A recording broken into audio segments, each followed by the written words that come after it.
Dragons, welcome back. We're about to jump into the trial portion of case 3 of this game. Just getting comfy. And opening a soda. And apparently burping before I even take a sip of soda. Body, what the fuck is wrong with you today? First we got the random yawns at fucking noon.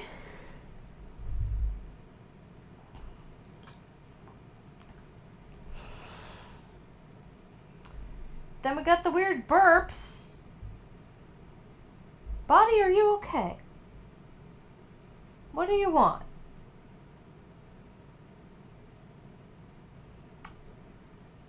Okay, screaming that you want candy is not going to work.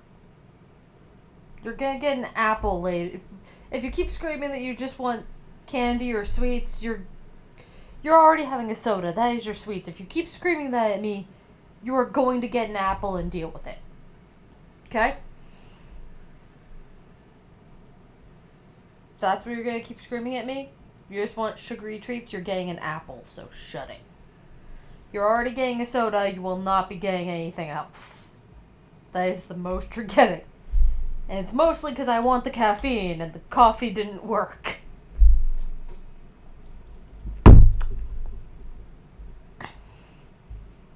Or rather, it worked, just it only worked on one thing, and it didn't work on the sleepiness. It worked on the ADD shit. Okay, we're continuing the game. Before I get into more arguments with my fucking body on recording. Oh look, courtroom number 3. Actually, courtroom number 3 this time. Court is now in session for... How do I say that? Machi Tobae, Your Honor. The Pixie of the Arpeggio. Right. His trial. Court is in session. The defense is ready, Your Honor. The prosecution is A-okay, Herr Judge. Very well, Prosecutor Gavin. Ah, my opening statement, yeah? No, actually there was something else I wanted to ask you about. Yes? What the fuck, Judge? Say you're going to visit someone in the hospital with an incurable disease. What do you say to them? Eh? I mean, you wouldn't say get well soon, right? You'd only be kicking them when they're down.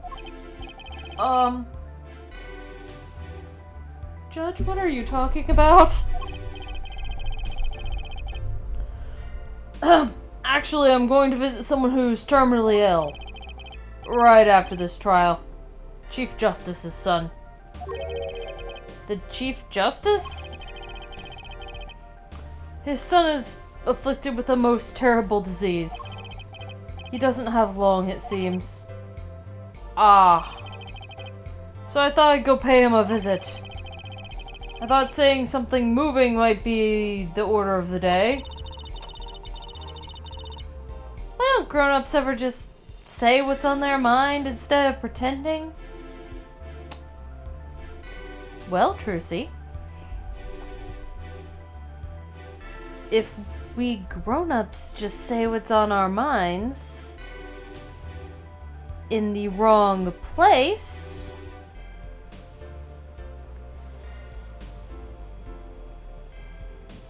that causes problems.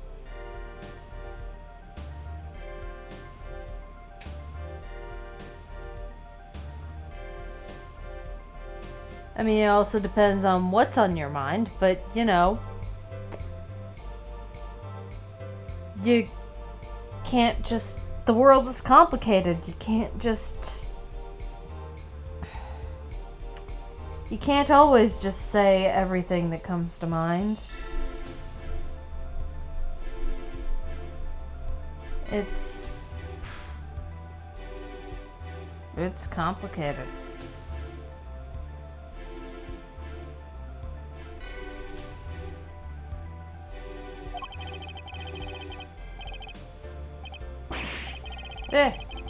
Game?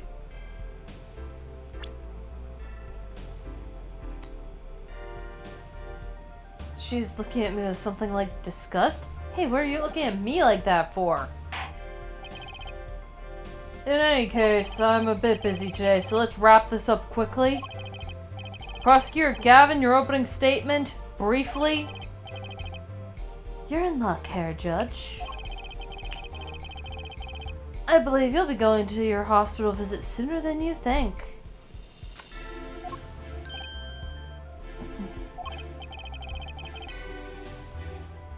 First, to review the victim in this case. Romain Latouche, age 35. The global manager for Diva Strongstress Lemure. Cause of death: blood loss due to being shot by a large caliber revolver. This report has all the details. The court accepts this into evidence.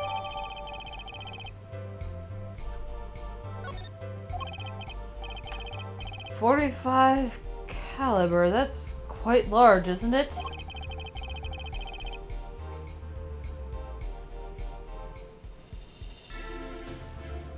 A direct hit from that could knock a man off his feet.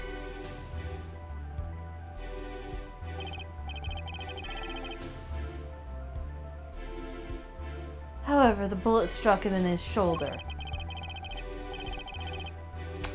The damage to the body was slight. Death was not immediate. Sadly, his blood loss was such that he could not be saved. I suppose the victim's condition could have been much worse, considering... Okay, this is a... I want to look at that autopsy report real quick.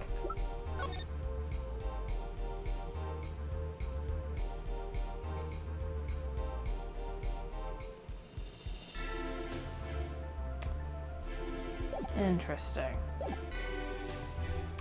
2 shots were fired. One shot missed, the other penetrated and passed through the victim's shoulder. Both bullets were found in the wall at the scene of the crime. Observe the diagram. This is where the bullets hit. I see, the court accepts this evidence. Diagram. Sorry. More evidence collection is fun. Make brain have happy. Grab more of the things. If we're talking about a .45 caliber revolver, we must assume that the killer was adept at the weapon's use. Really? Yeah, apparently weapons that size have a powerful kickback. If, say, the judge tried to fire one, it'd break every bone in his body. The defense will take more care in choosing examples! As I was saying, the victim was shot backstage in a dressing room. This dressing room has only one entrance, this door. That does seem to be the case, yes. However, there were witnesses who heard the gunshots. He's talking about you and Emma, huh? Yet when the witnesses entered the room, it was empty, save for the victim's body, of course. But that's impossible. Exactly. This murder was impossible. For all but one person. One person?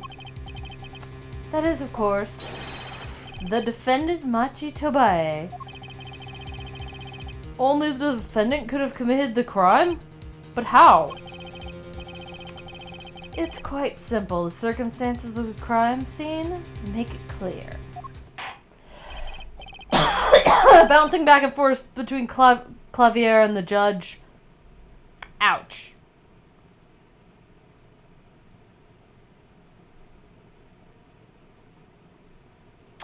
Well, I assume you have the testimony to back this up. Please show the witness to the stand. Hi, Emma. Your name and profession, please. Emma Skye. I'm a detective for the police department. I was on security detail at the concert forum that night. Emma seems tired somehow. Security at the concert, you say? Some security I was. I couldn't even stop a murder. No, don't blame yourself. Things like this happen. I've made even bigger mistakes in my career, you know? Oh boy, have you, Judge. I'm sure that makes her feel much better. I want to hear about these bigger mistakes.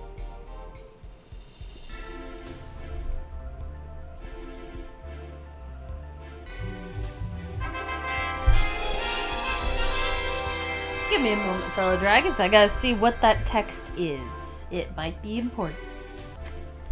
Okay, fellow dragons, sorry about that. And I also accidentally bumped the A button when resuming recording, so it's already moved on to Clavier. Here. See? In any case, because you were on security detail, the crime was quickly discovered.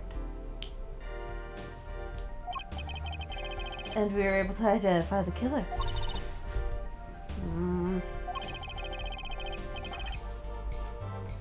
You may give the court your testimony, if you would. Describe the circumstances of that day and your discovery of the crime, please. All right.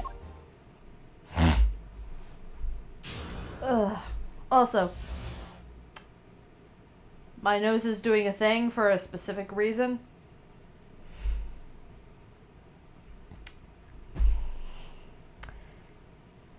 Brain's crying a little bit. And it tried to force an actual cry. So game needs to fucking distract me from it. So bad.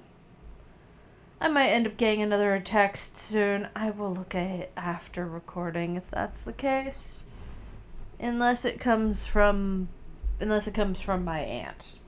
That text I will answer. That is a later problem, though. Alright, murderous circumstances.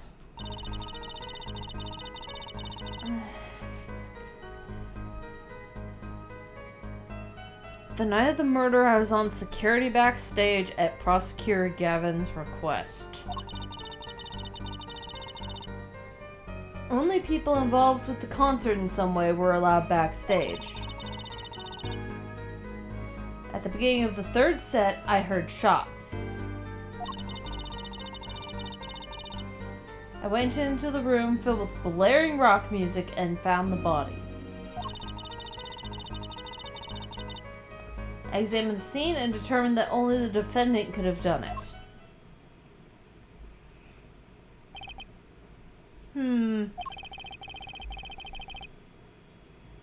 It was lucky that a detective was the first on the scene. But that door was the only way out of the room, right?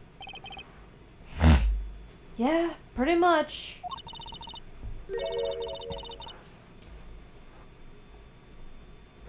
It proceeded too quickly for me to read.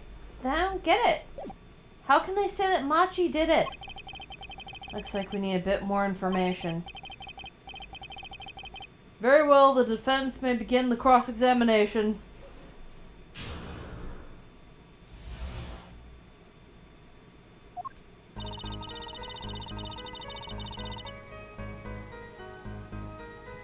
Press. The night of the murder was the night of the concert, yes. That's right. What was a detective doing on security detail, might I ask? If it was only a concert. My thoughts exactly. But orders are orders, even when they come from rock gods. Prosecutor Gavin. Yes, allow me to explain. I smelled something that day. You might say the stench of conspiracy. That day at the concert hall. Conspiracy? Well, isn't obvious? My keys, that whole morning, no, the whole day was ruined. You're still bitter about that, aren't you? Yeah! And it's all because someone stole my keys. Couldn't ride my hog to the show. Couldn't open my guitar case. There he goes again. Isn't it possible he simply misplaced them? Misplaced them! Misplaced items don't just wander into a murder victim's hand on their own.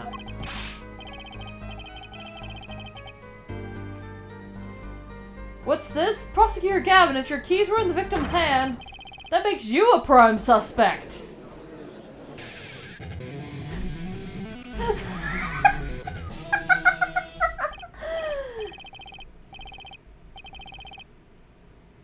Love, slow acting, new Atoquinine is waiting for you. He's singing something. Does everything with this guy have to be so over the top? Oh, Apollo, buddy.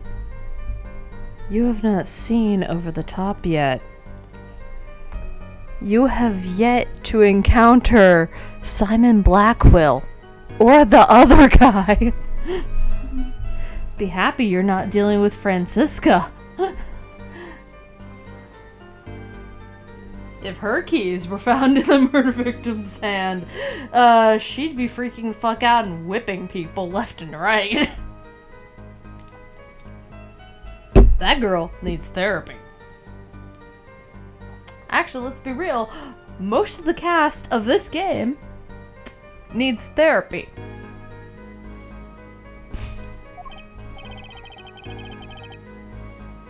The killing happened in the middle of my concert. I was, like a sailor, adrift on a sea of sound. Anyway, I didn't want anything else stolen. So I put the detective with the most time on their hands on the task. I see, I can accept that. Well, I can't. What do you mean, time on their hands?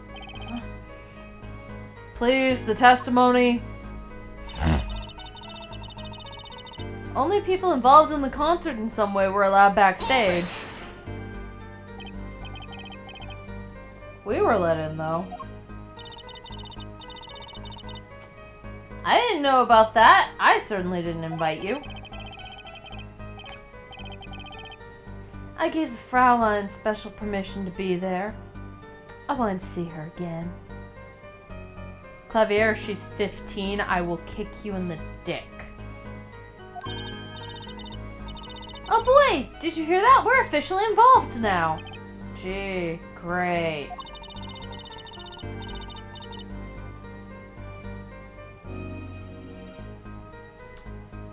Some other hangers-on tried to get backstage, but I drove them off. So no other outsiders were there then. And then, at the beginning of the third set, I heard gunshots. I believe we were having a chat when we heard the shots. You were the one chatting. I was eating snackoos. Oh, hey, no snacking in the court! And you're sure the shots came from Mamur's room? Yes, absolutely. Hey, I'm the one being cross-examined here. Here. Just keep it quiet. Boink. Thanks. So, how about him? We were right there. Hard to be mistaken about that. Please either talk or eat, not both at the same time. Oh. Right, so after that, me and Mr. Lawyer there opened the dressing room door. I went into the room filled with blaring rock music and found the body. Rock? Blaring, yes. When you say rock, are you referring perhaps to this rock and roll music that's so popular these days? That's right, when we were in the dressing room, music was blaring over the speaker on the wall. They pipe sound in from the stage into the backstage through the speakers. That way people in the back can hear when they're supposed to be on stage. Did it have to be so loud? You don't listen.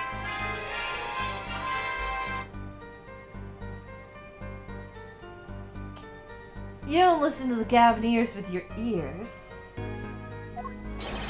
You feel it with your entire body and soul.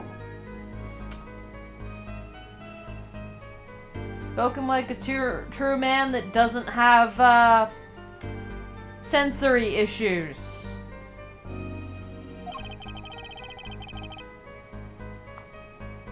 I always have the backstage monitors at full volume. When we walked into the room, the band was playing Guilty Love, I believe, making it easy to determine the time of the crime. If you could hear that music playing, then everyone on stage for that song has an alibi, including myself. Anyway, I closed off the scene and started my investigation.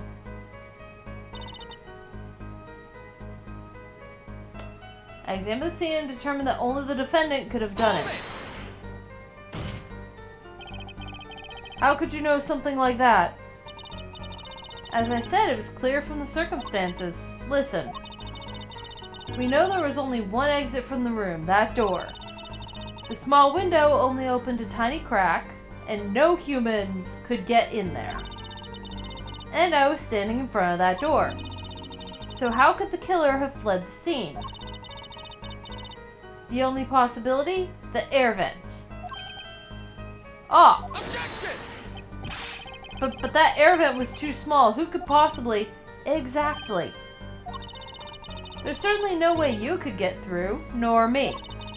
The only one who could fit through was a child. A child? Remember, access to those rooms was limited. Only those involved in with the concert were allowed. And of all the people involved with the concert, only one is small enough to be considered a child. The defendant. The pixie of the arpeggio flitted up towards the sky and disappeared from the scene of the crime. But that's just conjecture. Oh? There was no other way out of that room. You were there. You should know, Hair Forehead. And there's another vital piece of evidence. Evidence? What? Marks were found on the air vent grill. Traces that it had recently been opened. Wait, what? And something else was found, quite clearly.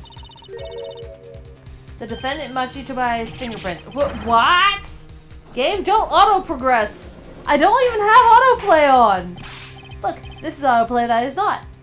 You can clearly see when it's on or off. On is orange, off is white. Order! Order! That air vent was the only way out of that room. The defendant's fingerprints were found on the grill. Well, Hair Forehead, what fairy tale does this suggest to you?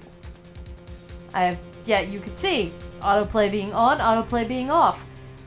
It sometimes just proceeds on its own. I hate it. What fairy tale does this suggest to you? Ugh.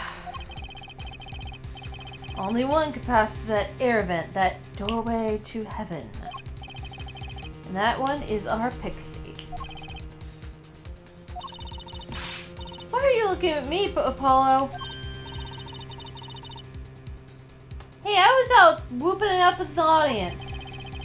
So this was his decisive evidence? Quite decisive indeed. I believe that's enough of that. The prosecution has a rather convincing case. The only way in and out of that crime scene was watched, making the defendant the only one who could possibly leave the scene. Simple and decisive. Ugh. I believe we've heard enough to determine our verdict. If I wasn't in a hurry to make a hospital visit. I'm sure the Chief Justice will appreciate the gesture. Unfortunately, we have no direct witnesses. Fortunately, the criminal left decisive evidence for us. That will have to be enough. Can't be over already. Very well, I believe this trial is finished. If the defendant has no contradicting evidence, prosecution has presented our proof clear and plain. If you have contradicting evidence, it better be clear and plain. Apollo, they've got us on the ropes already. You better come up with something quick. I know. Think what could get us out of this. I'm going to save just in case. I need to save scum. Because I don't remember.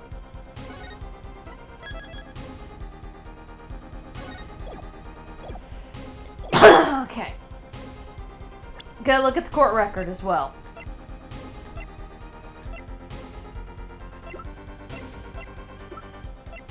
Yeah, high caliber.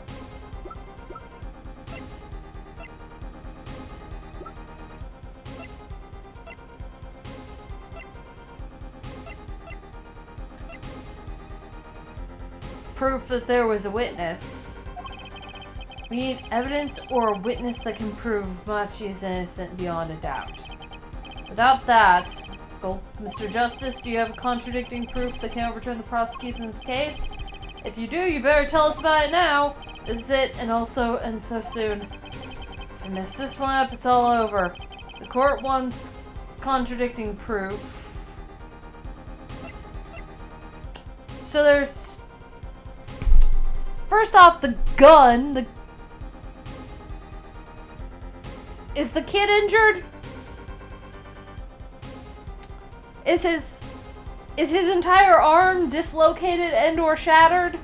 Are both his arms dislocated and or shattered? Because he would need two hands to hold that thing.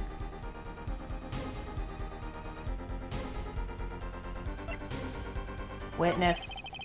Prosecutor Gavin, you claim there were no witnesses to this crime. Are you absolutely sure? Absolutely, I'd swear it on my career as a prosecutor. And on my million-seller hit, Atroquinine, My Love. There he goes again. That's too bad, because there was a witness. Oh, really now? But how did you come to possess knowledge the prosecution clearly does not? Because I'm the only one in the world that knows this. What's going on? I just talked to him now. He's alive. Mr. Latouche, can you hear me? Cold. So cold. Witness. You're cold? Don't worry, you're going to be fine. Help is on the way. Can't see. Hang in there, Mr. Latouche. Tell me, who was the witness? The witness is...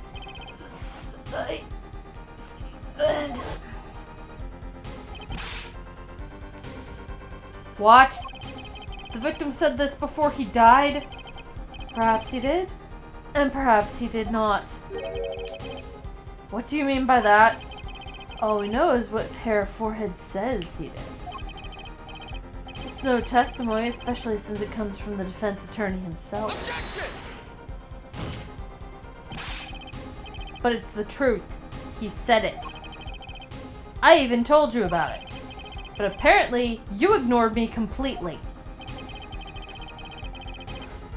It's my policy to fully investigate everything I deem relevant. Clearly, this rookie lawyer thinks he could tell me how to do my job.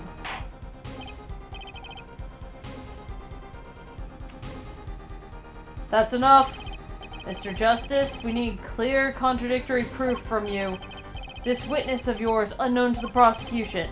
I hope you're right. Failure carries a stiff penalty. Perhaps a stiffer penalty than usual is called for? There's no backing down out now. Let's hear the name of your witness. Take that! Lamior. Recall Mr. Latusse's last words. Witness is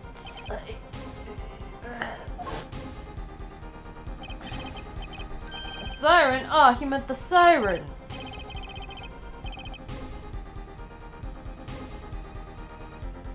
That's right, the siren of the ballad, Lamior. Lamior was only on stage for the second set, and she had access to the backstage area. She could have been a witness. I see. Well, Prosecutor Gavin, my claim still stands. There was no witness to this crime. Very well. Let's hear it from the horse's mouth, shall we? We will now take a break from Detective Emma Sky's cross-examination. Please show Lamior to the witness stand. Lamior would say nothing the night of the murder. Not today, though. Today we'll drag that story out of her no matter what it is.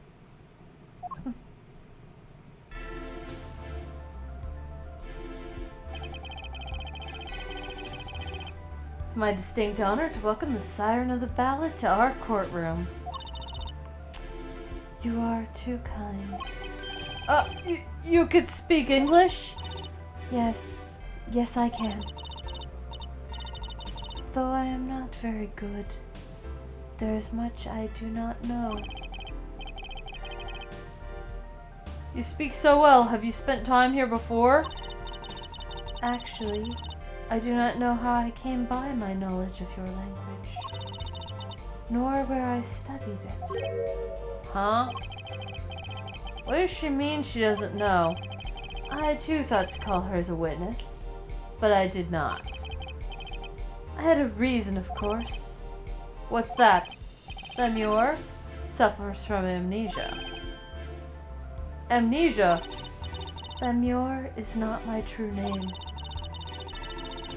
Yet I remember nothing of the time before I was given it. Nothing of the time before I started singing on stage.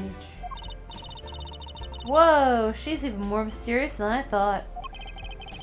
As lauded singer Lamior, she lives a good life. There are little difficulties for her thanks to her success. Yet, I did not wish to subject her to unnecessary stress. I see. I care surprisingly little about people's pasts. You have nothing to fear in this courtroom, Lamior. Thank you. Yet there is something I do not understand. I am being called as a witness? What might I say? No one will tell me anything of what happened. Lamior, let me be frank. I did not want to ask you up here to testify. Yet that young gentleman with the wide forehead over there was adamant that you stand. Oh my. Congratulations, Apollo. You're the bad guy. Ugh.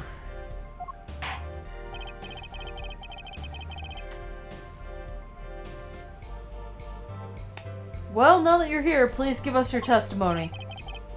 If nothing else, the sound of your voice is welcome. Tell us what you saw the night of the crime.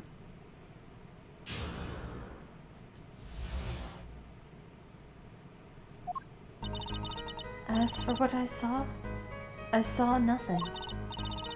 That night, I was invited to sing on stage, and this I did. I did not return backstage after the second set. Then I was led by the police to Mr. Gavin's dressing room and told to wait there. That was where I learned that something had happened, but wasn't told the details. Okay, so I must say, you sound wonderful just testifying. I hope he was too distracted to hear what she was actually saying.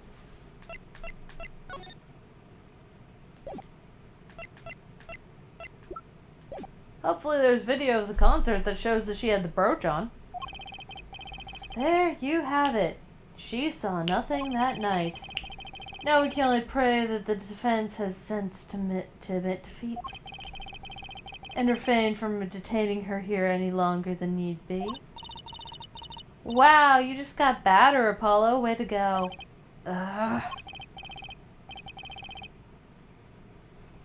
Very well, Mr. Justice. Keep it short and sweet. Lamior wouldn't talk to me the night of the crime. She must know something and I've got to find out what.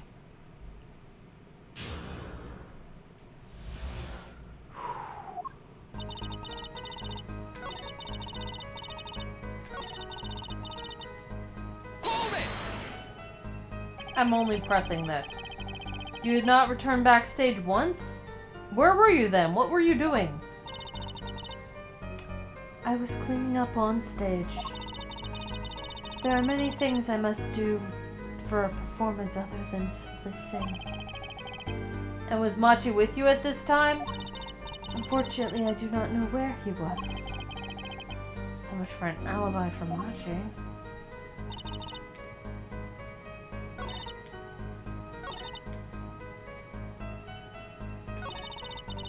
Okay, I'm going to, Objection! Immediately. I'm sorry, Lamior, but I'm having trouble believing you.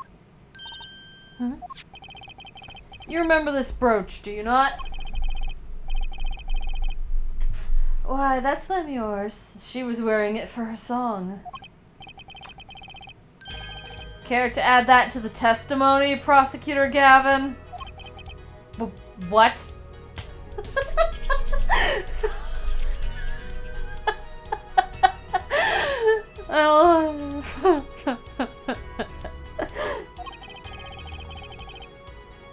This brooch was found after the murder took place, at the very scene of the crime.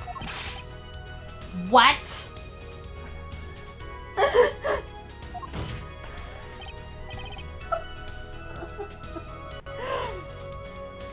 Lamior? How did your brooch get backstage if you did not go there yourself? And as Prosecutor Gavin has just told us, you had been wearing it during your performance that night.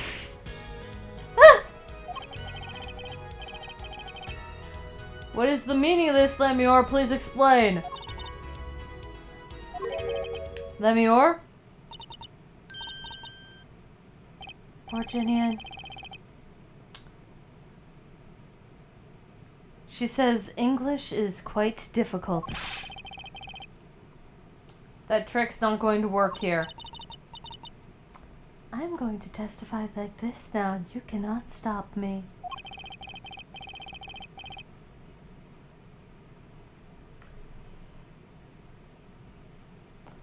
Your forehead may be large, but you are a lawyer, truly. But you have missed one important fact. What now? In fact, at the time of the incident, I went backstage, but only for a moment. What? More words. Think back to the moment of the crime. You know whereof I speak. Is she really saying all that? I cannot trust this prosecutor for a second. I mean, this isn't one of the lying ones, but still. What's she talking about, Apollo? Right when the incident occurred. Ah! Is she talking about that? Watch this room for me. I have to call for backup. Right, understood. You want me to make sure no one comes in, right? Mr. Latouche, can you hear me? Cold, so cold. You're cold? Don't worry, you're going to be fine. Help's on the way. Witnesses the site. Sian. How can a siren witness anything? Yikes, Emma? What was that? Who's there? What's wrong? Emma, did you see anyone just now? Huh? No. I could have sworn I heard a door close. I looked into the room, just a glance, mind you. So this was when your brooch dropped. That explains that. It would not have bounced that fucking far from the door.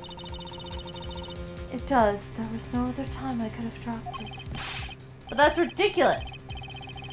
You looked in for an instant, but you dropped your brooch that far from the door. Hair forehead. She has raised a possibility. The only thing that can counter that is evidence.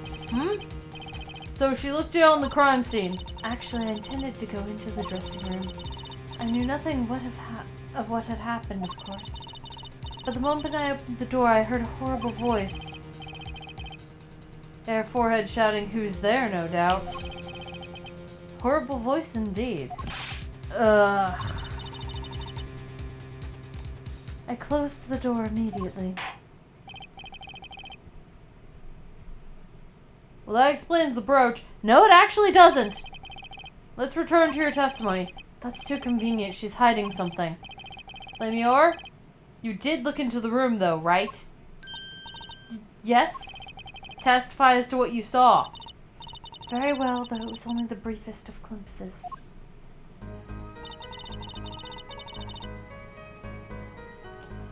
Ah.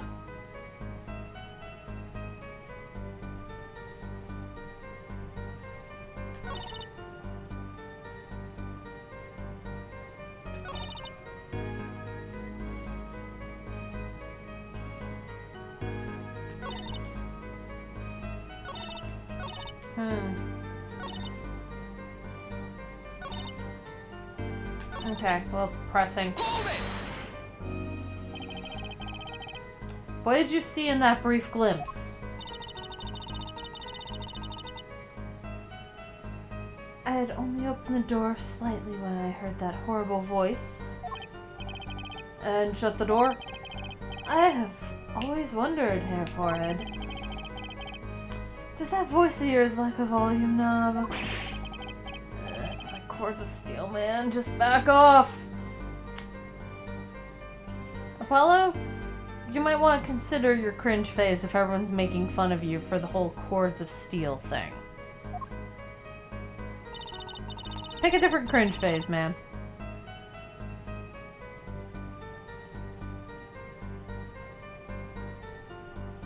Press. A wall? Was there a wall there?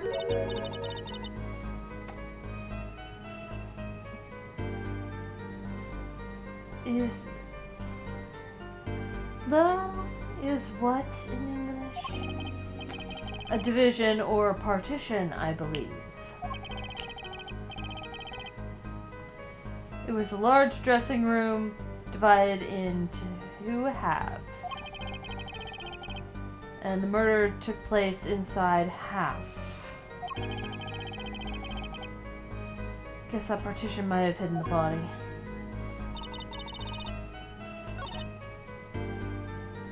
I'm checking shit.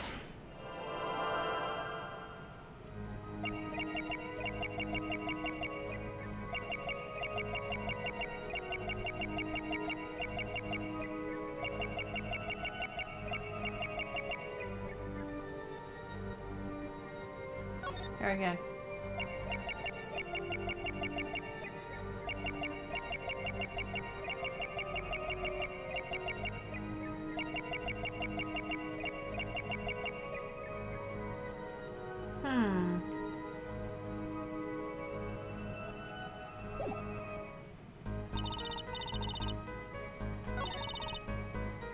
just gonna check something.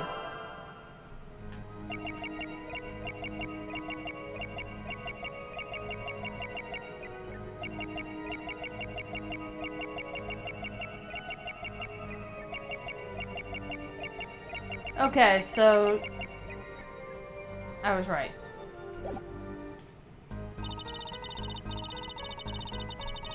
Hold it! Nope, wrong thing. Oh wait, no.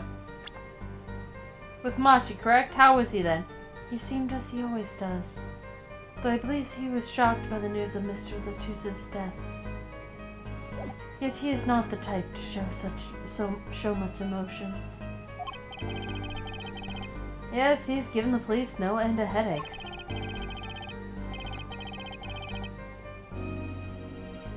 He answers most questions with silence, and those glinting frames speak nothing.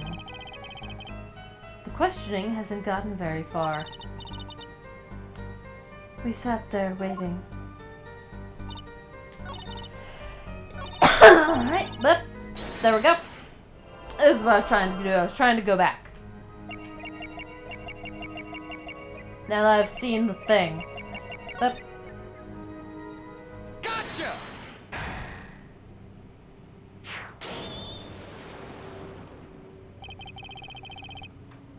The late Mr. Latus's body, you say? Yes? You know something more about Mr. Latus's death than you're saying. What? I could see you trying not to remember. But the effort made you swallow. You can't fool my eyes. It is true. It was so terrible after all. Why did Mr. Latus have to be shot? One moment, Lamior. Yes? What was that you just said? Why did Mr. Latus have to be shot? Yes? She was hiding something, I knew it. Lamior, I'm afraid you haven't realized it, but your words just now contradict your testimony. Eh? How could that be?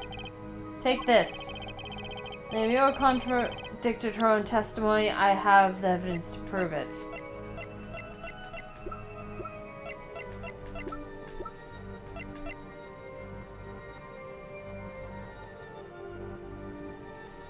It's this.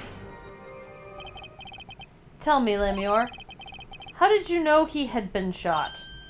Eh? Well, Immediately following the incident, a gag order was placed on the scene. This is the document proving that. In your testimony, you told the court, no one told me anything about the incident. Furthermore, you testified that you had seen nothing.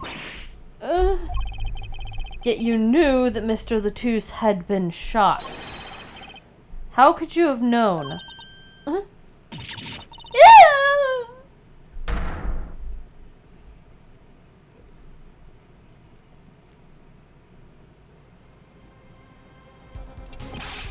Lamior, you aren't hiding something from this court, I hope.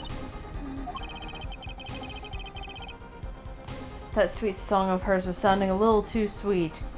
She's not the criminal, guys. Now I remember. Please, allow me to add to my testimony. Of course. All we want to know is the truth. She looks kind of pale, huh? She saw something, I know it. Even the victim said so.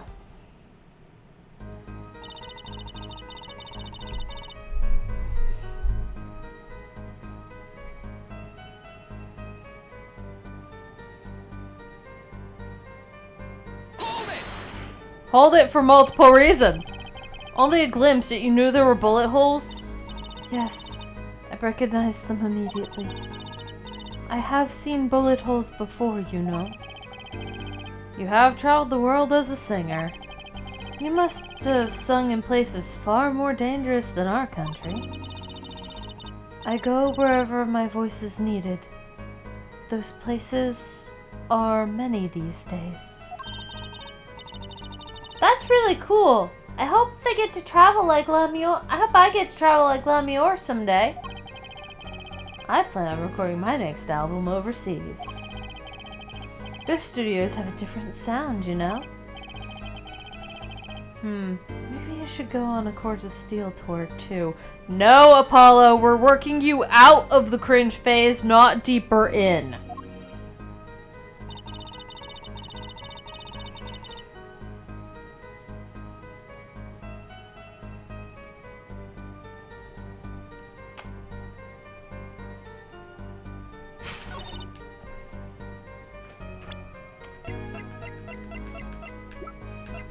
You said you peaked in! You said you only peaked! Hey! Apollo, slow the fuck down! I didn't press the button! Lamior, they call you the siren of the ballad. But lies are hardly becoming of such a creature. A put-down worthy of our prosecutor, Mr. Justice. Such put-downs are hardly becoming of you, Apollo. Stop polishing your forehead and start polishing your character, yeah? Come on, can't I be cool for once?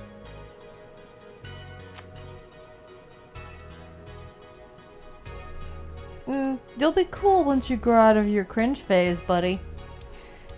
But right now, you're in your early 20s.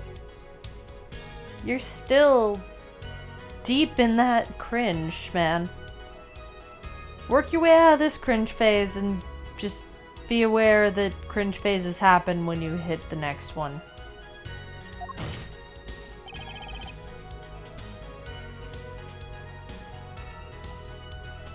Observe the diagram.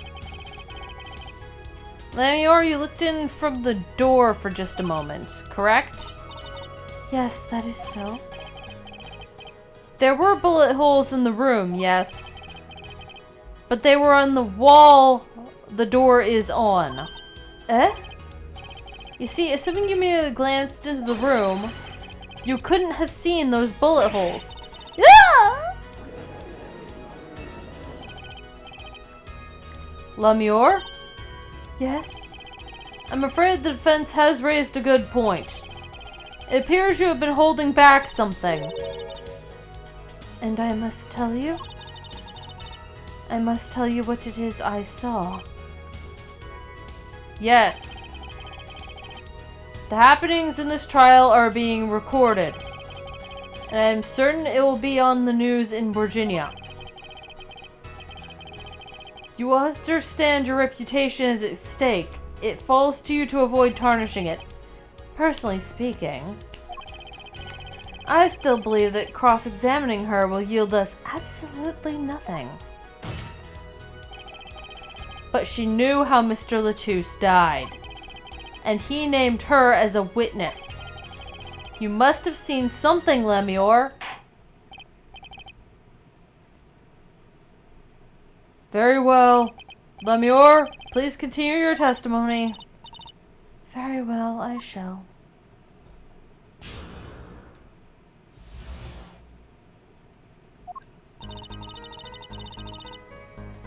I was on my way from the stage to the backstage exit. There was something like a little window there. That's how I saw it. There were 2 shots. I couldn't do anything to stop it. But it wasn't Machi. It was a grown person. I know it was.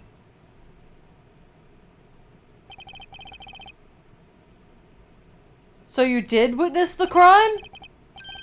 And the killer was a grown person, you say? Ah, this is my first time hearing this, I assure you. Nice play, Hair Forehead.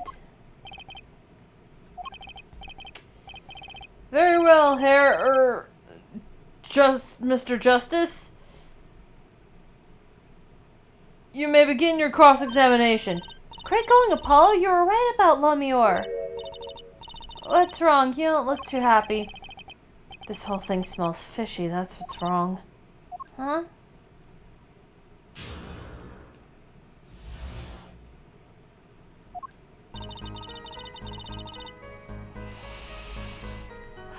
Oh boy. Body, why? Okay, I'm gonna look at the evidence because something ain't right.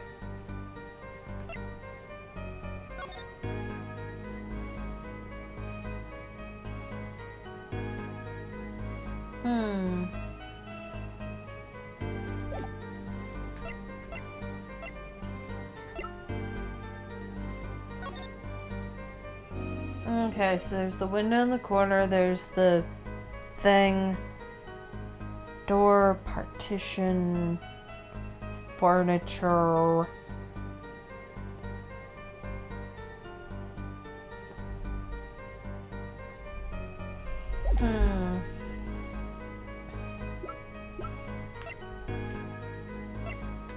Still concerned about that.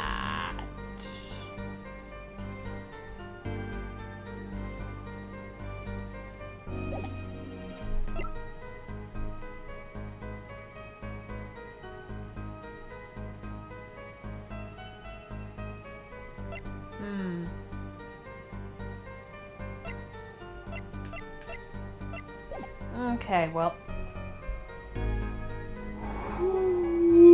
Why?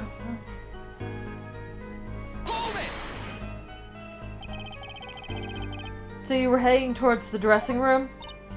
Yes. So this was a little before she opened the dressing room and dropped her brooch. About the same time Emma and I heard those shots. I was on my way back. There was something like a little window there, that's how I saw it. What exactly is something like a little window? Yes, well, window is best word I know in English. I think it is how it is said, yes? You need not worry, Lemuel. Your choice of words is impeccable. There is a small window in the dressing room in question. Perhaps the defense remembers this detail? That little window on the wall that says, "Do not open."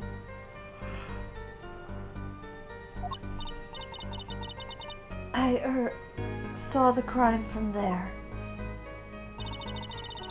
There were 2 shots. I couldn't do anything to stop it.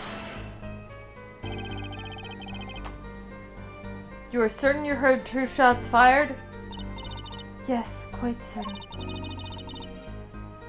I was on my way to the backstage exit. Now, hold on, I have to check something.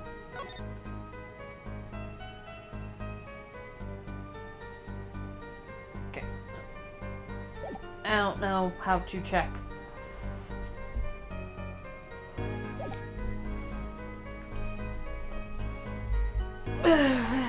What the?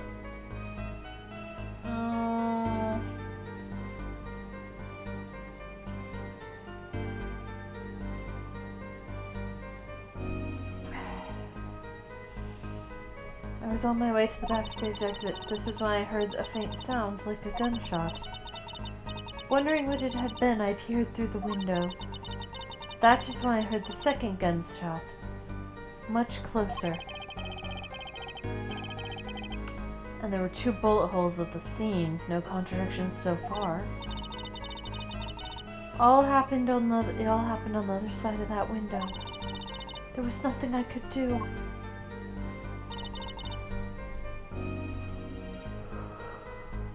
But it wasn't Machi. I'm just gonna say, it wasn't Machi who shot. Are you sure?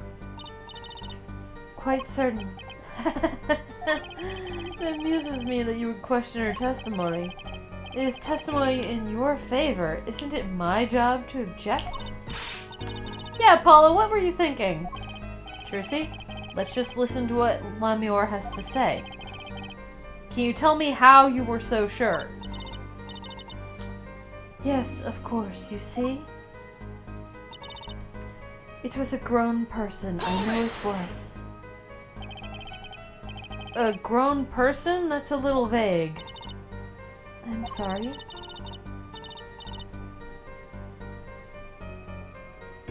My skill with your language is lacking, I know. Certainly you could at least see whether the shooter was male or female? It was a man. A young man. Well, now I have things to check about ages. Okay, 24, that's definitely a young man. That is just a man, but he dead. That's just a woman. That is kid. Certainly kid. Young woman. Young man.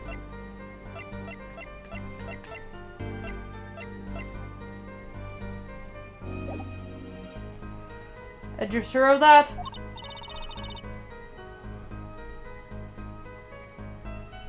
Yes, his voice was quite clear. Voice? Looking at this diagram, it seems the dressing room was quite cluttered. It does seem likely that you wouldn't have had a clearer view of the shooter. As a singer, I rely more on my ears than my eyes. When I hear a voice, I do not forget it. That voice was the voice of a man. So you heard a voice?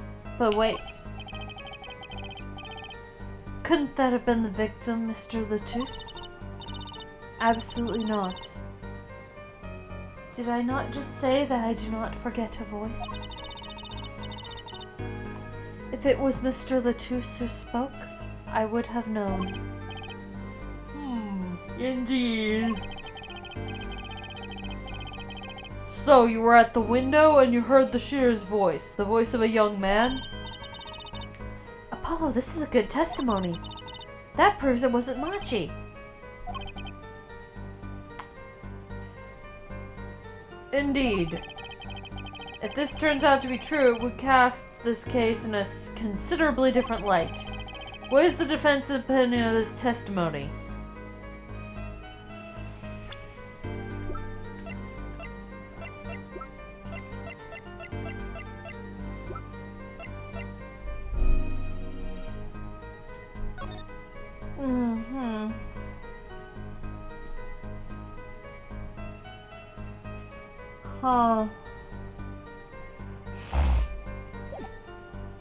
So I have a feeling it wants me to say that it's contradictory.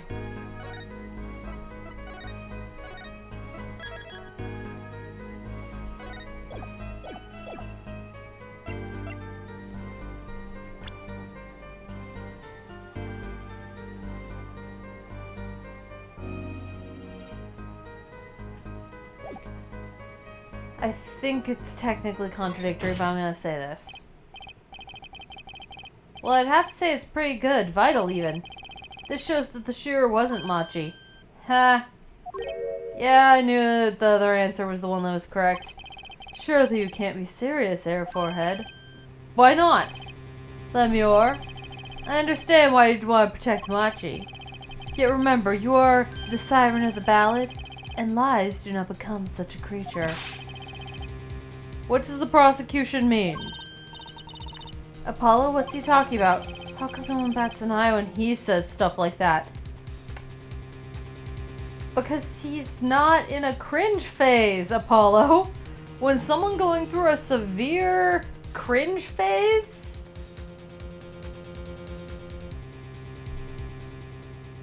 tries to be cool, it comes off as even more cringe. Look, man, it's okay. We all have cringe phases. It happens, man. I recall the state of the crime scene quite well. The state of the room. Yes, and when the murder took place, that window was closed. I find it hard to believe you could hear a voice through it. What? But I'm sure. Lemure, I have nothing but the highest regard for your musical sense. But my opinion of you as a witness is somewhat lesser. But she's the only eyewitness we have. So you say. And the victim named her, the Siren, as witness. That's right. That's what Mr. Latouche. We heard your claim, we even entertained the possibility, and it brought us to this. Judge? Yes? The prosecution requests that the witness be excused. Please. I'm afraid that I must honor the prosecution's request. There is indeed a question of the witness's credibility. But if Lemior can't testify, then we don't have a chance of proving Machi's innocence. This cross-nation is over. Prosecutor Gavin, you may continue making your case. Danke. Now, where were we? Ah, yes. I would like to hear from Fraulein Detective again. Objection! Wait, let me hear Lemior's testimony one last time. But the cross-examination is already over, until such a time as a need arises. This witness may leave the stand. I'm sorry I could not be of more assistance.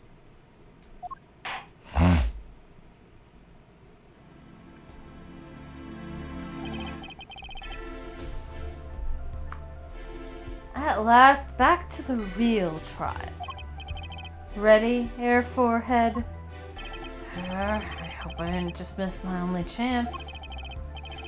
Fraulein Detective, how far have we gotten until we were so rudely interrupted? Don't ask me. I dislike saying the same thing twice. And I never repeat a song for an encore. If you would, Miss Sky. I believe I was saying that the only way Mr. Latouche's killer could have escaped was through that air vent on the ceiling. Ah, yes, there was only one door in the room. And a witness you was standing in front of it. That air vent isn't very big, you see. Kinda limits people who could possibly go through. I certainly would have a difficult time. You sure would, not that you would have been there in the first place, though. Remember, the whole backstage area was off limits to people not involved with the concert. The only one who meets the conditions for our killer is the defendant. A virtuoso performance. I couldn't have put it better myself. She does state a clear case, though reading the report, something caught my eye. Oh? What's that? The circumstances of the defendant's arrest. The circumstances? Again? Hey, that's right, Apollo. Remember when we found Machi? That was bizarre. She's right. Why did Mr. Latouche's body disappear from the room and end up on top of that stage tower? Holding a guitar, no less. Perceptive observation there, Judge? Thanks. It was kind of an accident, really. But you work in this job long enough, you get a nose for things. Judge sure seems pleased with himself. Very good, Fraulein Detective. Perhaps you can tie it all together for us. Why was the body moved? And how does that lead us to the killer?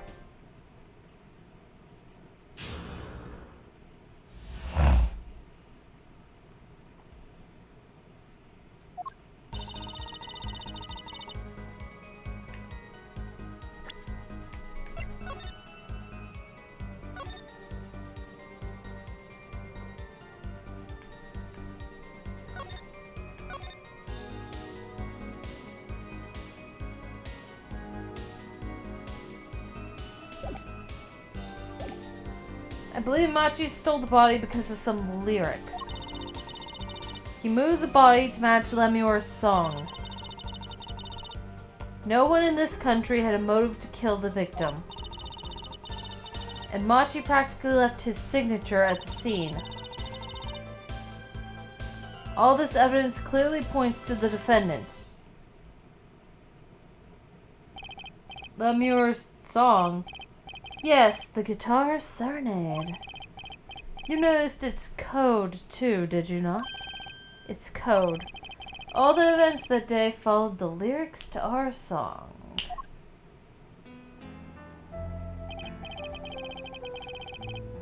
First, the keys my heart held onto so tight were stolen.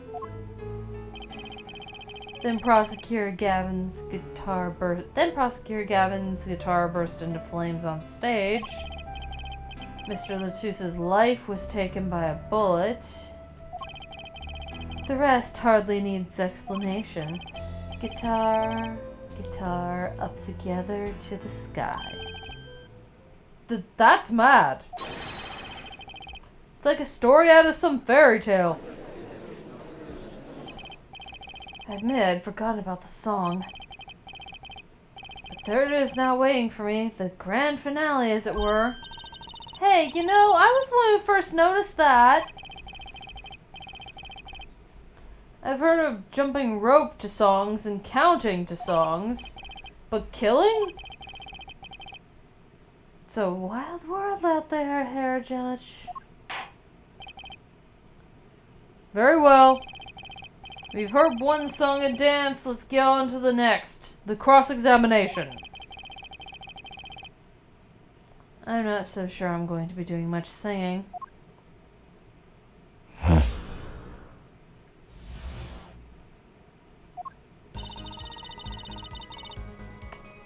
Press everything.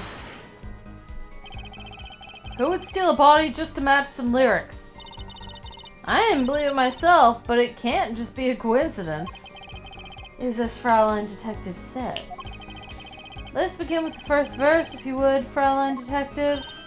What? You want me to sing it? You are the witness, yeah? Or did you want me to sing? I warn you, my fee as a vocalist is not trivial. Fine, fine. Let's look at the first part of the lyric, shall we?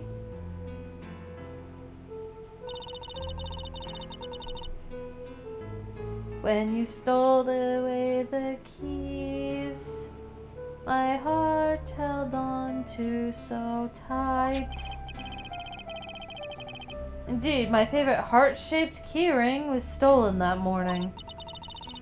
Next we go right to the right page of the lyric sheet,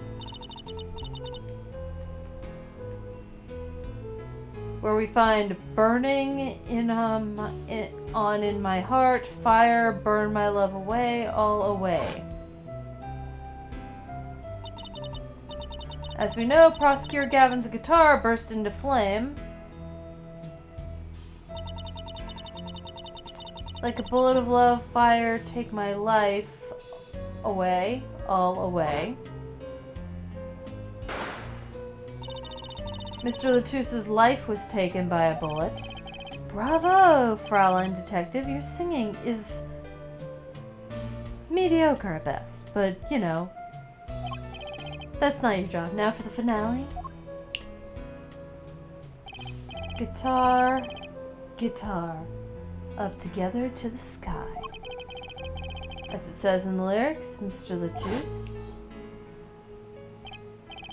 was found with a guitar high in the sky over the stage.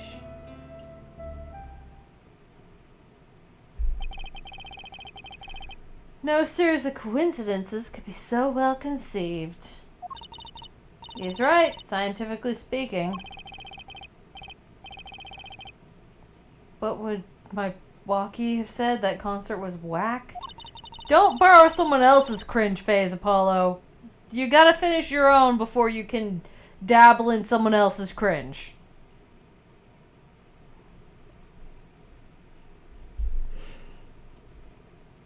Nah, not really. I'm just making shit up now. I'm just teasing Apollo for his cringe face. Which is fine. Because we've all had cringe phases. Several times. And we'll continue to have them because we're humans.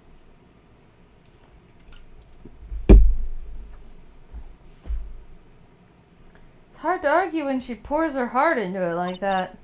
Anyway, the shooter moved the body to match the song. How the fuck did he move the body? Does the prosecution have any idea why he'd do all this? You want my scientific opinion? No clue. But he clearly had a reason to go through all that trouble. Some deep reason. A deep reason? Punch wall. Not only did he steal my keys, he torched my guitar. Unforgivable acts, even if he had a reason. And worse if he had none. The diva's complaints aside, I can't imagine someone doing this on just a whim. Fraulein Detective, I take offense at that description. Indeed, it does seem too well rehearsed, shall we say. Yes, this crime was planned, for sure. No one in the country had a motive to kill the victim.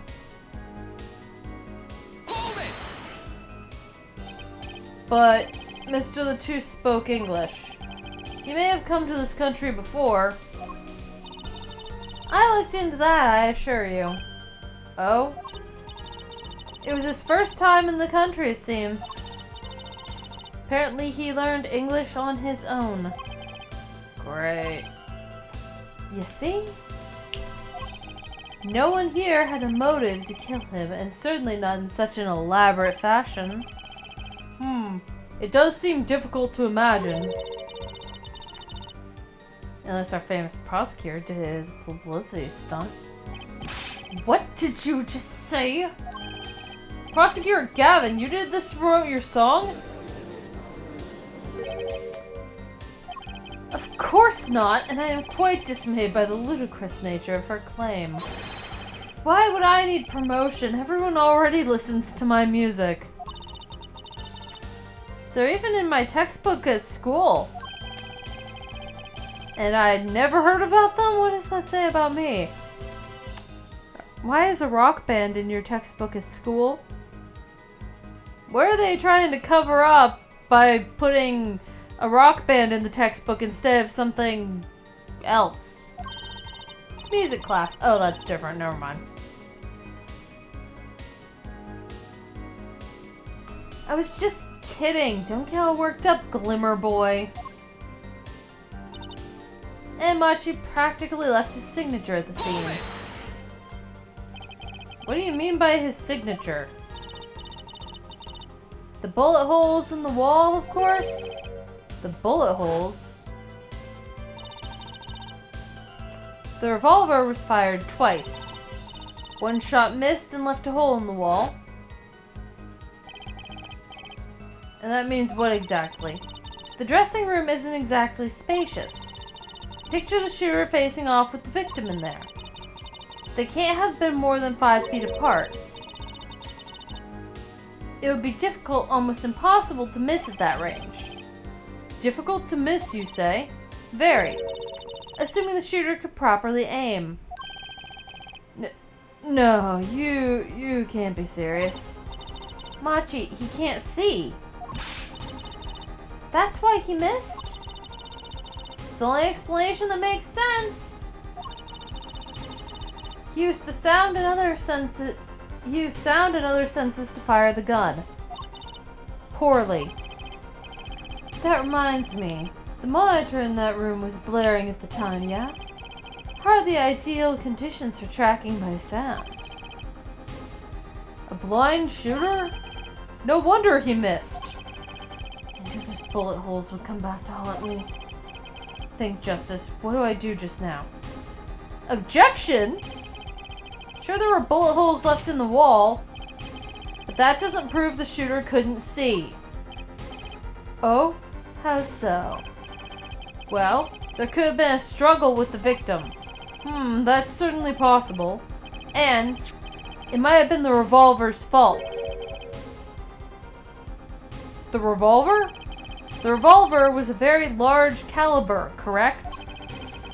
If the shooter wasn't used to firing such a large weapon, why it could dislocate their shoulder. Exactly.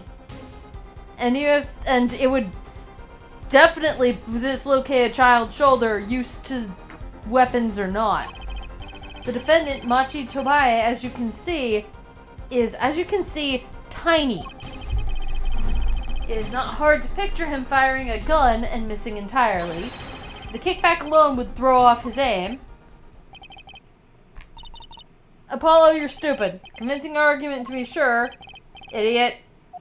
Apollo? Huh? What? That bit about Machi being tiny? And the gun throwing off his aim? Aren't you kind of, admitting that he did it? Oh. Does not matter why he missed. What matters is that the shooter was, without a doubt, the defendant. Even the defense seems to agree on that point. I'm an idiot! Ugh, Christ, I put my foot in it this time. But let's get the facts of the matter on the record. If you would, Fraulein Detective. Very well, the witness will add this to her testimony. Right. For the state of the crime scene, I conclude the shooter was blind. You can't say he was blind just because of the bullet holes in the wall. I think I've proven that. I wouldn't call it proof per se, huh? You've merely raised a possibility. Fraulein Detective has made the most logical conjecture based upon the evidence. Of course, there is more evidence than just bullet holes. The defendant was the only one who could have escaped through the air vent. But wait, if he was blind, how would he know about the air vent in the first place? Ah, a very good point. Well, Fraulein Detective, if you would care to explain. He certainly seems sure of himself. Recall the crime scene, if you would. There was a stepladder below the air vent. As it happened, maintenance was scheduled for that day. Custodial staff went around checking all the vents. I don't believe it. Everyone backstage was told about the maintenance, including Machi Tobae. He would have known that there would be a way out at the top of the stepladder. But why is this the first time I'm hearing about this? You could have figured it out for yourself. You only need to consider what the stepladder was doing there. Looks like the defense's objection has been squished by a stepladder. Well, Hair Forehead, out of ammunition, perhaps. I've never seen Prosecutor Gavin so aggressive. Maybe he's caught the scent of blood. Apollo, don't you have something? Anything? You know what we need? Something that could prove the killer could see. That'll put him in his place. Proving the shooter was sighted would do it. That would take down one of the central points. Do I have any evidence that can prove that, though? Court record. I think I know. Because someone clearly smeared that blood. Yes. Fine, I accept the prosecution's challenge. As I knew you would, Hair Forehead. What exactly am I up against here? Prosecution is saying the shooter missed because they couldn't see. Therefore, Machi, who's blind, did it. The defense will please present their evidence. Evidence that overturns the prosecution's claim that the shooter couldn't see. Take that! This is that evidence. The photograph of the crime scene? I don't care much for that smirk on Prosecutor Gavin's face. But this is no time to think twice. Time to press on. Yes, Your Honor, the crime scene. There's something here that decisively contradicts the prosecution's point. Then perhaps you'd best show us this something. Get your finger out of the breeze and put it to good use, yeah? Very well, show us what you're talking about, Mr. Justice. The contradiction at the scene of the crime. This. The contradiction is right here. The smeared bloodstains? I thought it was just my blurry vision. But it really was blurry. The way the victim's hand is raised above his head, much like a gesture I've seen many times in this court. It's almost as if he wrote something. Aha! I get it. At least I think I get it. Get what, Fraulein? When Mr. Latouche was shot, he tried to write something. And what would he write but the shooter's name? And what would he write it in but his own blood? Pretty good, huh? Thanks for making my point for me. Yes, in fact, that's what I think happened here. That does seem to be a distinct possibility. The victim wrote the killer's name? It's certainly a logical conclusion. Drat, I just wish it wasn't all rubbed out like that. Of course, it's rubbed out. Why, if I were a killer, I certainly wouldn't want to leave my own name behind. Neither would I. No one has anything else to say? About what? So the prosecution accepts this. You agree that this was the victim making an attempt to record the name of the killer? And that the killer tried to rub the name out? What's your point? What's my point? Let me ask you this. How did the killer know the victim was writing their name? Well, Mr. Latouche was writing something in blood once the killer saw what it was. Wait. Once he saw what it was. But what did you just testify about the shooter? I said they were blind? Oh! Yet the crime scene itself contradicts that. The killer had to have been able to see. Why would they rub out the name in blood otherwise? May I remind the court that the defendant, Machi Tobae, is blind. He couldn't have been the shooter. Impossible! Okay, I need to change something in options real quick. Hold on. Judge? Shush. Order. Prosecutor Gavin, please explain what this all means. I need to change a thing. There. Because it keeps proceeding on its own. Having the fastest text speed is not gonna be good for that. I mean, looking at this photo, it seems quite clear that the shooter could see. Yet up until now, it seems I owe the court an apology.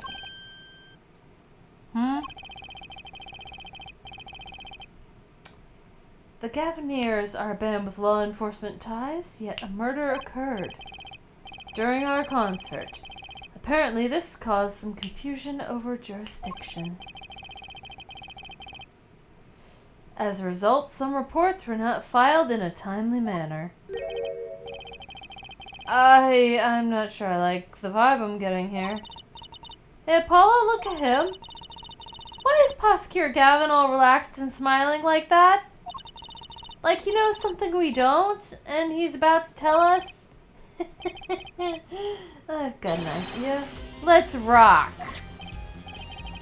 With these documents, but before that, I have a request for the Fraulein detective, if I may. What? Tell me. Why do you think Machi Tobae is blind? Huh? What do you say? What are you saying? Of course he's blind. Of course. He's the blind pianist, right? So he's... Doesn't Lemuel lead him around by the hand all the time? No way. I have a report here on the defendant, Machi Tobae. According to this, Machi Tobae can see perfectly well. What? His blindness is merely a publicity ploy by those clever Borginians. He can see quite well. But you said... What did I say exactly? Herr Forehead, not once in the course of this trial have I claimed the defendant was blind.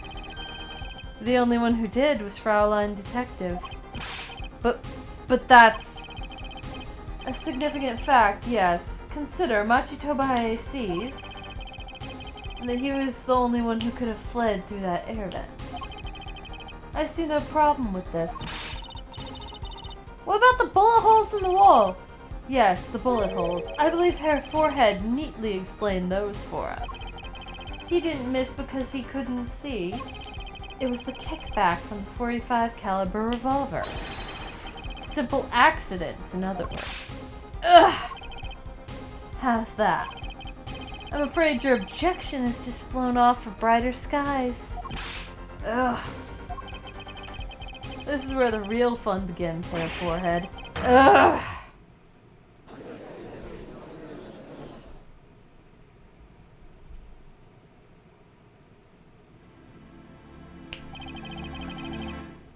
I knew you didn't have what it took. You asshole! Just what was I in here for? Comic relief? Yeah, apologize! Oh, I'm sorry. That's no way to apologize! He's angered Trissy now, look out. If we can please end this bickering now? Whatever, I'm not leaving. I can't leave like this. I'll come up with some clue to solving this case if it kills me. But your testimony has already given us enough to convict the defendant. Ugh, don't say that. What? This bloodstain. The criminal tried to wipe it off, right? That seems to be what happened, yes. We might be able to find out what was really written here. Really? You can do that? That's right, with this. It's called luminol. Maybe you know of it? It's a chemical that reacts with blood. Ah, yes, have we done those tests yet? Ha! As if I'm going to tell you. The blood stains covered a section of the carpet. In order to perform blood tests, that section was removed and submitted. Perhaps we should request it here in the court now.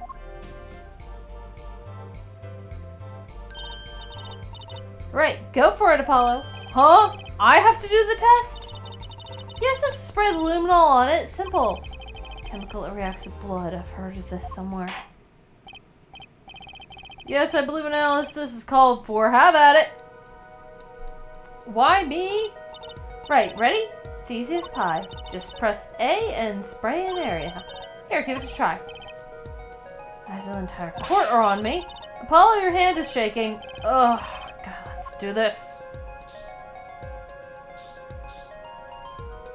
Boink, boink, boink.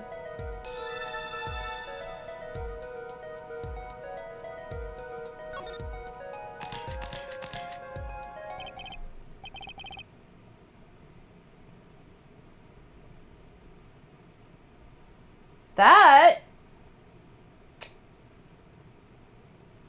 is numbers. IPYX 314206.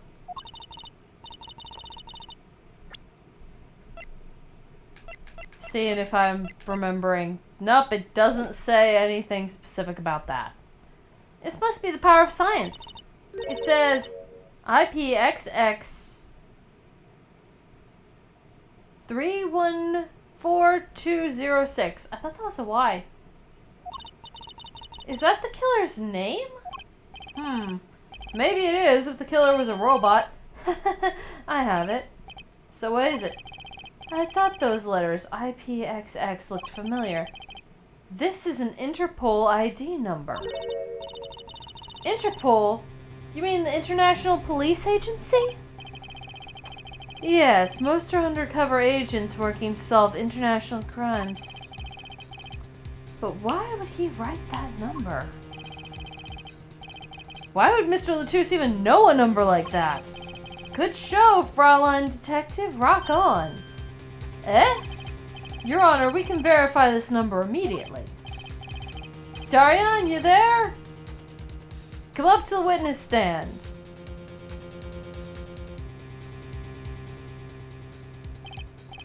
Daryan, you heard what we need. Go check this Interpol ID number. Sure thing, give me 30 minutes. Nah, give me 27.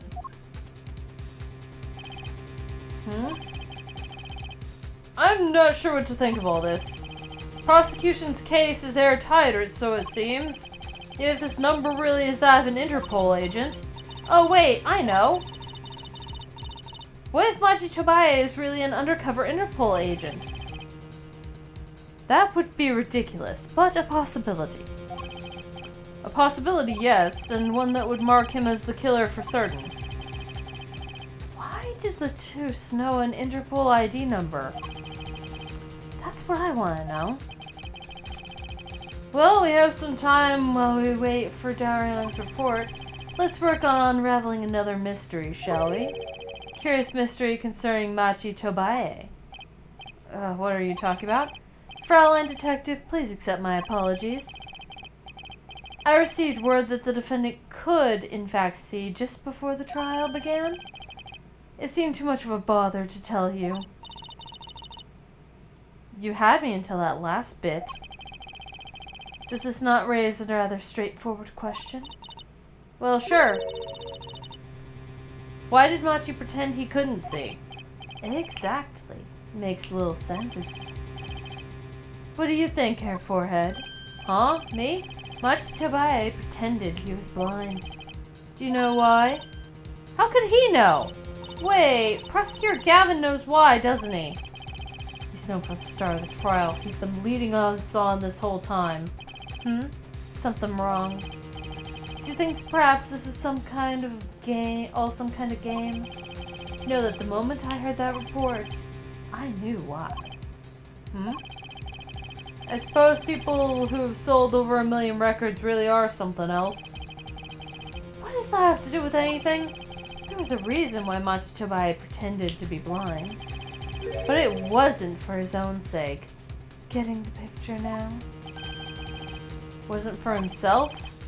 Well, Mr. Justice, can you present evidence that shows us why the defendant had to feign blindness? I don't think I could show evidence.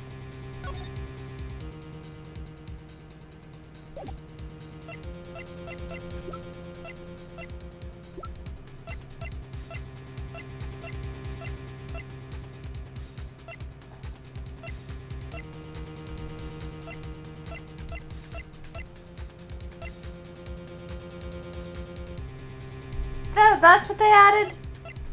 No, the problem is I don't have the evidence.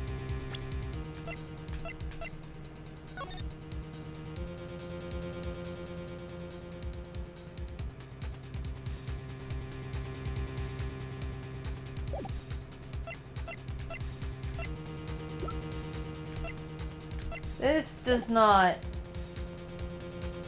Like, Machi had no reason to pretend he couldn't see. Which means, no, it couldn't be. Good show, Herr Forehead. It seems you've thought of something. Why can't I figure out these things on my own? I hate having to take my cues from this guy. Very well, look at this. This is why he was pretending he couldn't see. I'm guessing. Oh, I was right. That is Lamior? Lamior and Machi Tobaye. Recall their relationship. In particular, their unique arrangement over the years before visiting our country. Lamior and her pianist. They would always walk together, she leading him by the hand. Even when they got on stage, she would lead him to the piano. She would walk all the way over there with him. That's right, because he was blind. She led him at all times, never letting him go. All times? Yet we have just learned something that makes their arrangement peculiar indeed. Machi could see. Why did they have to keep up this act the whole time? Well, wasn't it part of their performance? I think there's a simpler explanation. Machi did not need to be led by the hand at all. That can only mean one thing. Really? Really? It was all the other way around. The one who needed to be led by the hand was Lemure. What's this? So you mean to say that Lemure she's... Yes, Your Honor. Lemure is blind. What?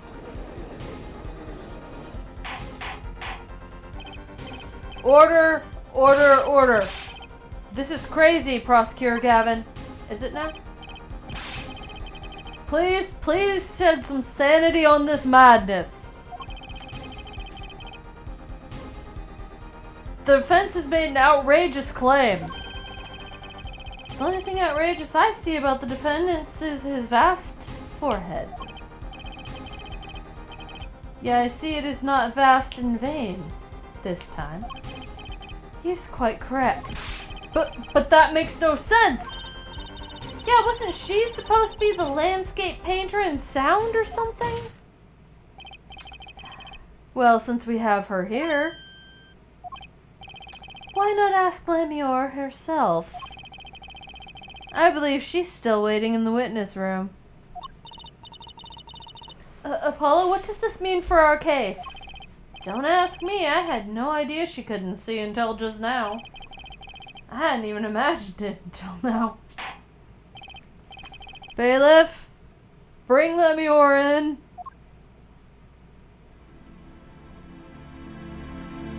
Itchy... Lemure? It pains me deeply to call you before us again this way. And yet I must. Please do not be concerned on my behalf. Those eyes. She really can't see? Really? It is true. How funny it is that a tiny lie, born in the Borginian countryside, would one day grow to entangle the entire world. So you are... Yes, as I mentioned before. I have no memory of the time before I became Lemure. Know too that my memories begin in darkness. The word light has no meaning for Lemure. I see. You may recall me saying something toward the beginning of the trial, Hair Forehead. What's that? I believe I said it was unfortunate that the crime had no direct witnesses. Ah. Now, Lemure, I must ask you to stand once more. Will you testify to the court about your eyes? Of course. It was never my intent to deceive any of you. May I begin, Your Honor? Yes. Yes, of course. Though, I'll admit I'm a little lost here. I think we're all a bit lost here, Your Honor. I have no memory of the light. I debuted in a world of darkness and sound. My producer came up with my PR line before he knew this. So as silly as it may sound, I had to pretend I could see. Everyone on my staff knew, of course, but no others.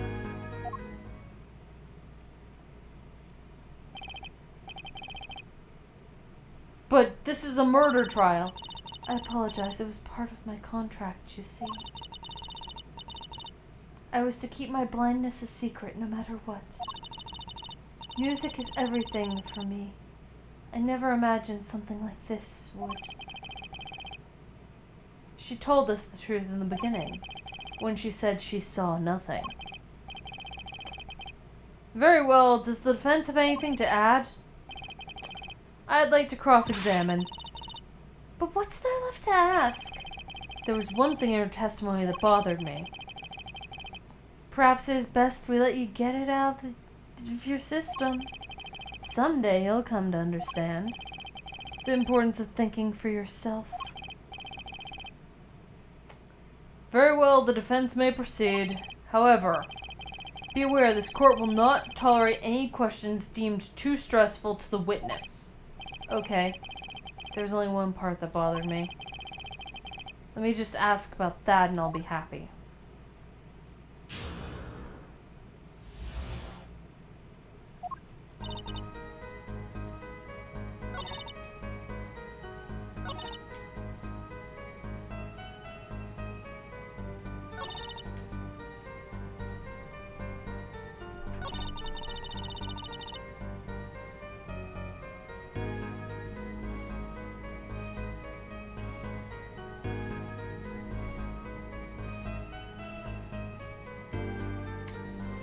Oh. I get what Apollo is saying. The victim thought she could see, so if everyone on her staff... When you say your staff, do you include Mr. Latouche? Of course, he was my manager. So he knew, and that's what's been bugging me. Something the matter, Mr. Justice? I believe I know what's bothering our young defense attorney. You were thinking of when you discovered the body, yes? Is he right, Apollo? Yes, I was.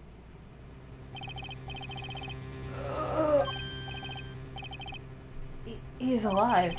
Mr. Latouche, can you hear me? Cold. So cold. Goodness. You're cold? Don't worry, you're going to be fine. Help is on the way. Can't see. Hang in there, Mr. Latouche. Tell me, who is the witness? The witness is the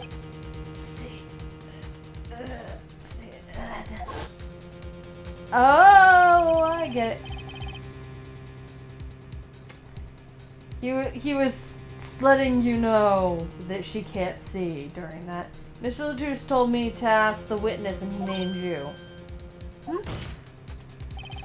Why would he do that? He knew you were blind. I don't know. Tisk tisk. What did I just say? You need to learn to think for yourself. Meaning what? There's no mystery here if you recall everything he said. Think of his last words once more. The witness, Siren.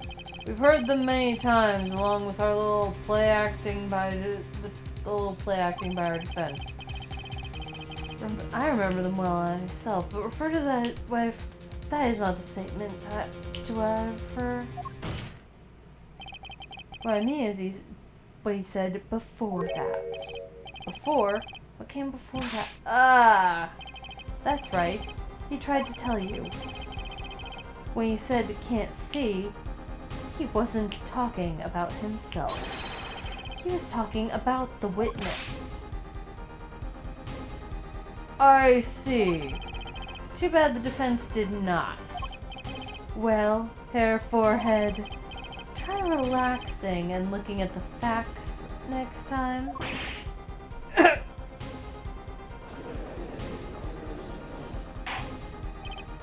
Order, order. Recall Lemur's earlier testimony. I was on my way from the stage to the backstage exit. There were 2 shots. I couldn't do anything to stop it. But she couldn't have heard those gunshots. I thought we proved that. That's not the most important point here. The moment he was shot, Mr. Latouche witnessed her through the window. Why else would he have named her as the witness? Ah, but I really did hear them. 2 gunshots. And the man's voice. Unfortunately, such a thing was impossible. The window was closed. My body is betraying me real quick, fellow dragons. Give me a moment. I'm back, fellow dragons. Sorry. My body betrayed me, and I figured it was probably about time to take the dog outside as well. Because she's developed this problem where, back when I still had a job and was doing phone customer service, she really should not. She learned that she she should not bark when when I'm trying to help customers. So when I was working, she should not bark. So when I have headphones on my head, I tried to teach her the difference between the bad work headphones and the good fun headphones by using the fun ones definitely being very extremely different and an entirely different size. She never quite understood that difference, so she, like, when she realized that barking when I was at work was bad, she stopped barking to let us know when she had to use the bathroom, which is differently bad.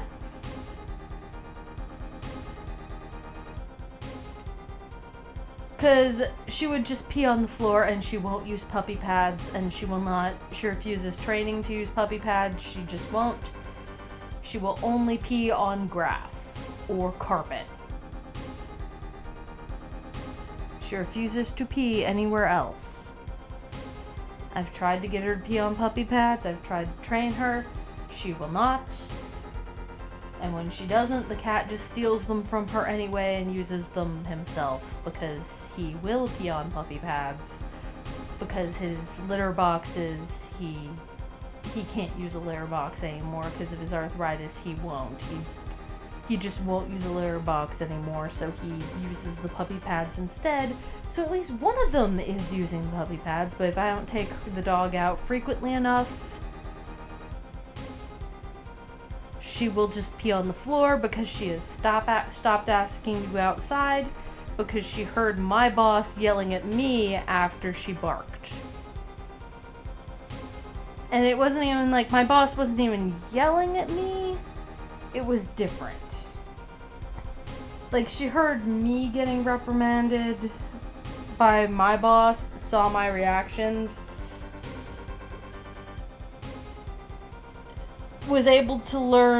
somehow was able to realize that it was her barking that did that to me. So she stopped barking to protect me like a good girl. Because, like, whenever she would bark when I was with a customer, I would have to tell her to stop that and apologize repeatedly to the customer.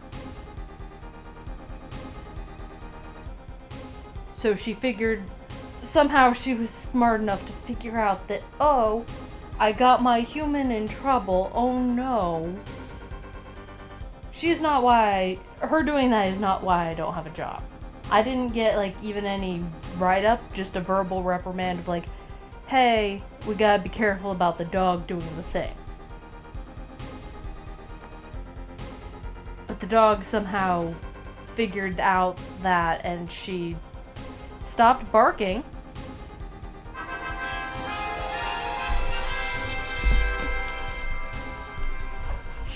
She was too good of a girl. She stopped barking, and now she just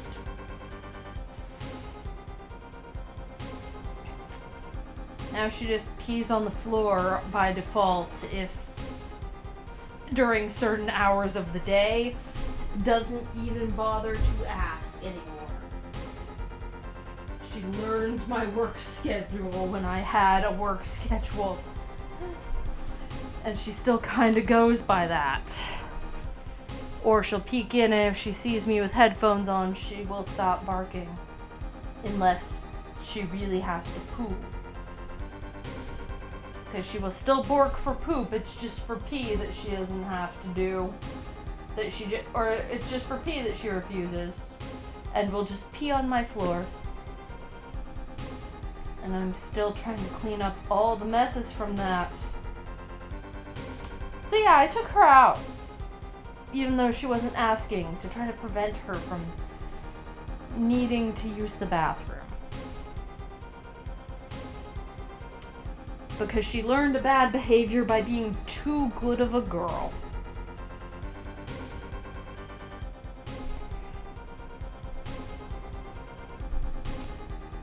Unfortunately, such a thing was impossible. The window was closed. We have already run a simulation, of course. We're going back to the game.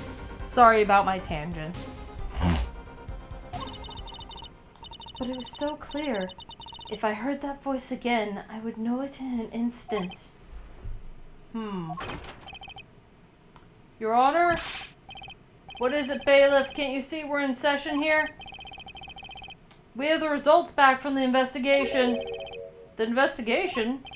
Ah, the Interpol number that Mr. Latouche left us. Well, let's hear it. We will continue this cross-examination afterwards. Detective Crescend, your report, please.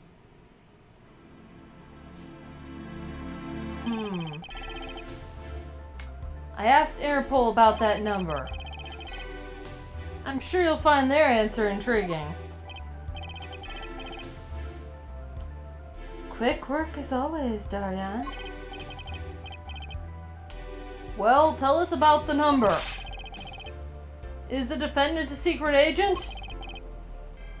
IPXX 314206. The agent Fuck you! The agent registered under this number was Romien Latouche. What? Our undercover Interpol agent was Mr. Latouche himself. He was apparently in the middle of an operation. So when he wrote those letters, he was trying to tell us his own identity. And a cautious killer tried to wipe them away.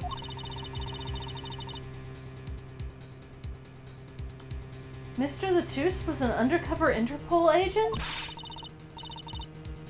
So him being Lemur's manager was just cover, most likely. There's one other important detail I found.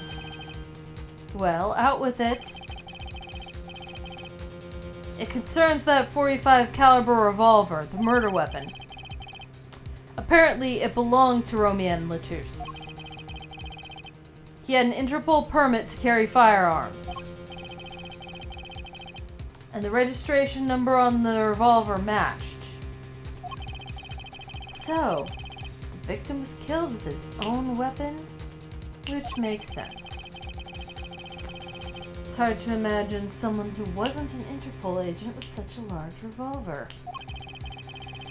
So the victim was an Interpol agent on an undercover op. I wonder how this ties into everything. It's got to tie in somehow, you'd think. Yeah, somehow. Thanks for looking into that for us, Detective Crescend. It's a great help. Oh, no problem at all, Your Honor. I'll be heading out.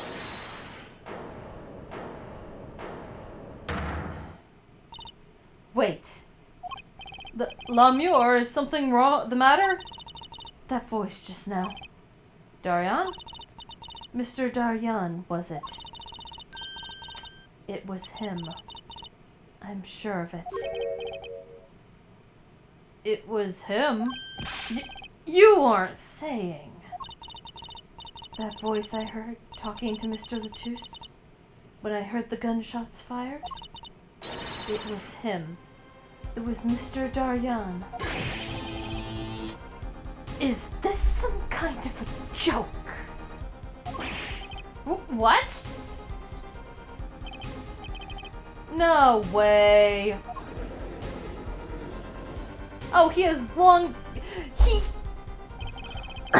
Oh, gross. Oh, I hate him even more. Hold on. Gonna press history because I may have missed... Okay, good. Him saying no way was the last thing. But... Oh, I hate him even more now. First off, if I'm right about what I remember...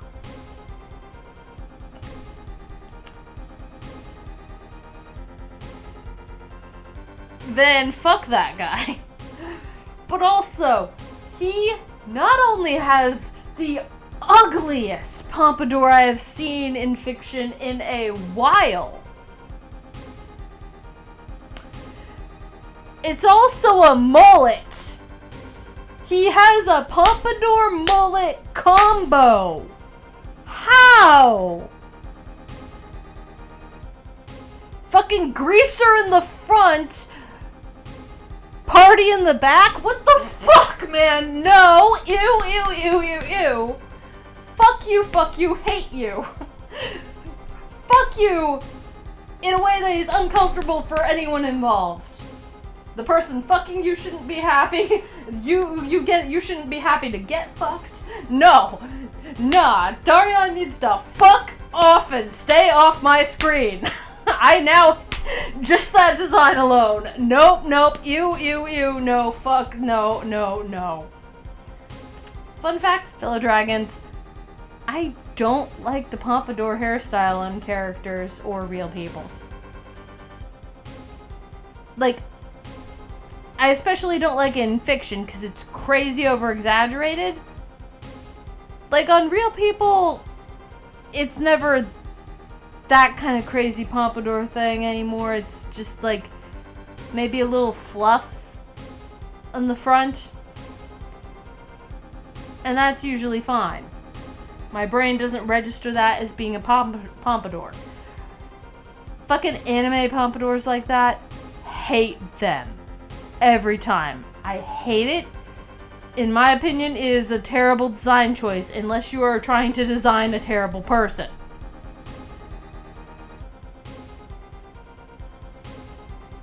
I automatically hate it. Every time. That is just my brain. That is just the thing.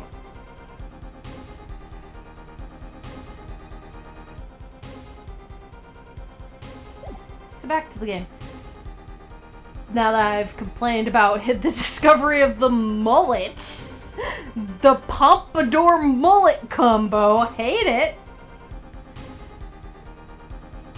Like, sometimes an anime character having a mullet can be fine.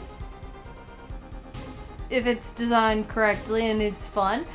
But fucking both a pompadour and a mullet, there's just... why? That's certainly a choice. Not a good one. Courtroom fell into such a chaotic state that the trial had to be suspended temporarily. I'd never seen that happen before. Of course, it's not every day you get an accusation like that one. Lemior fingering Daryan Crescend. Not only is he a guitarist, he's a detective. Could it really have been his voice Lemior heard? Things were changing fast, and frankly, I wasn't sure I could keep up with it. Hey, no wimping out now, Apollo!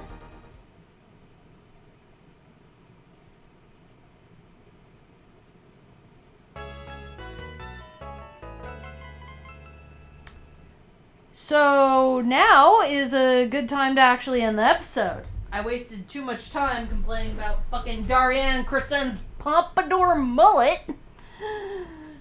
But, anime pompadours skeeve me out. They...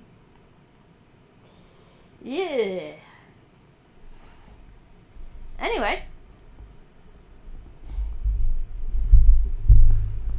There must be something else. Like, there's... I'm sure there's probably stuff I'm remembering wrong about this case. But I also...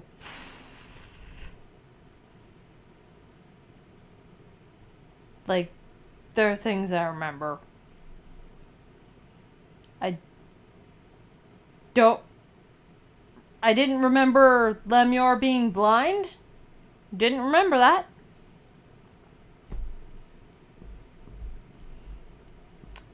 Did not remember.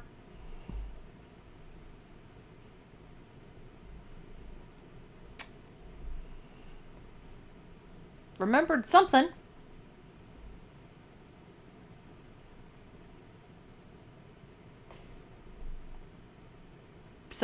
I think some of the evidence that I was selecting that I was unsure about might have partially been unconscious memory, because it has been...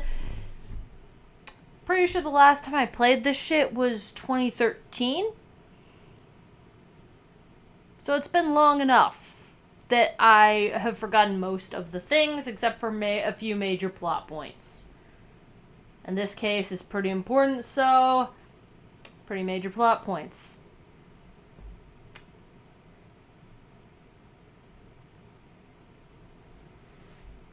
So, yeah.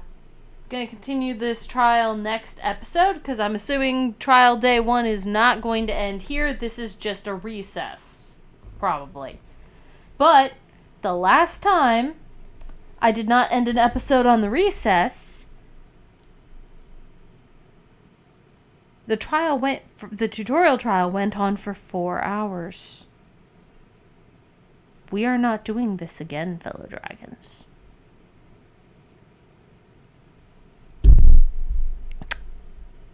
So, see you next episode. Bye!